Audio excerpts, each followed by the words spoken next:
এটার একটা ভালো ব্র্যান্ডিং করা যেতে পারে, মানে এ প্লাস পাওয়া ছেলেদের পা ধোয়া পানি, এটা এরকম মিনারেল ওয়াটারের বোতলের মতো বিক্রি করলে ভালো ব্যবসা হবে, কি বলেন? আপনি দায়ী আপনার ছেলে কিছু না পারার কারণে, আপনি সাহস দেননি যে। অ্যাভয়েডিং কম্প্যারিজন উইথ আদার্স, অন্যের সাথে তুলনা করবেন না, তুলনা কমিয়ে দেন, ইউ উইল বি হ্যাপি। নিজে কেউ না, অন্য কেউ না, তুলনা করবেন না। ওকে, ওই ছেলেকে আল্লাহ এ প্লাস পাওয়ার জন্য বানাইছে, আল্লাহ ওকে ওই মেধা দিচ্ছে, কিন্তু আপনার ছেলেরা আবার আল্লাহ তাআলা অন্যদিকে মেধা বাড়াই দিচ্ছে। সে ওইটা পারবে, ওইটা ওই এ প্লাস ওয়ালা জীবনও পারবে না, ঠিক কিনা বলেন?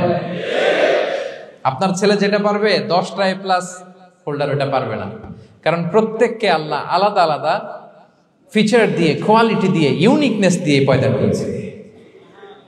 কখনো কম্পেয়ারিং করবেন না, আপনি অনন্য, প্রতিটি মানুষ অনন্য।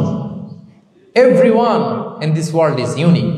প্রত্যেককে আল্লাহ অনন্য করে বানিয়েছেন। আপনার তুলনা আপনি নিজেই, আপনার তুলনা হয় না, আপনি জানেন না আপনার মধ্যে যে পটেনশিয়াল, যে কারিশমা, এটা আপনি বের করে আনতে পারেন না। ওই যে ওগুলো বলছে পা ধোয়া পানি খা, লেখাপড়া করলি না, কিচ্ছু করলি না, কিন্তু আপনি দেখা যাবে অনেক বড় ব্যবসায়ী হবে, আপনি অনেক বড় দানবীর হবেন, you'll B a great contributor two society. এরকম আছে না? এজন্য কম্পেয়ার করবেন না কারোর সাথে।